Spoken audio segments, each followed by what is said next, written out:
While we are on this page, let's talk about the light fall-off as well.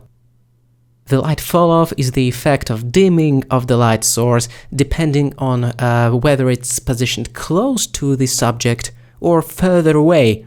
I mean, what would be the difference if we have pushed our main light further away into the background and compensated the size and the intensity? By the way, I'm utilizing the math expression within the power tab, multiplying by 50. Okay, we have pushed the key light further away and compensated the rest of its properties, but there is something going on with the light gradient, with the way, let's say, the light travels across the table. Compared to when the light was much closer, the light gradient on the table is not as prominent, and I would also say not as visually pleasing, although it is hard to put finger on what exactly has changed. We will need a better example for that in just a moment. Okay, let's Ctrl Z a few times to bring back the old position of the light source, where it was way closer to the minerals, before actually evaluating the comparison shot. I wonder, can you tell what has actually changed in between these two positions of the key light? What difference has the distance brought into this equation? Have a look at these two images. In one of these, the light was placed further away, with the power and the size adjusted accordingly, and in the right one, on the contrary, the light was placed as tight as possible to the subject.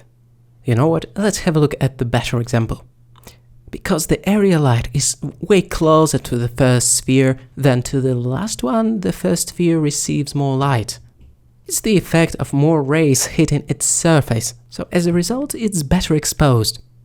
You can clearly tell the difference in exposures, in between the spheres and on the floor for that matter. As if the light gets dimmer as it travels across the floor, which is not true obviously. The gradient of light and dark is simply a byproduct of more or less rays hitting a certain portion of the object. The sphere that is close by to the light source receives more rays than the sphere that is furthest away from the light source. And that's it, that's the light fall-off in a nutshell.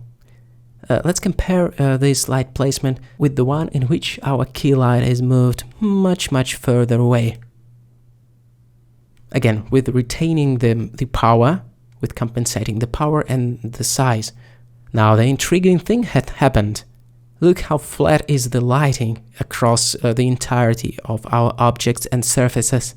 There is practically no difference in exposures anymore in between four spheres and in between the near and far points on the floor, as if changing the distance in between the light source and the subject somehow unified the lighting across the scene. It is especially evident when juxtaposed with the first example, where light was essentially very close. So the relative distance in between the light and the subject and the background really matters. So I guess a takeaway tip is this. Keep your light source close if you want to play with the light fall-off effect.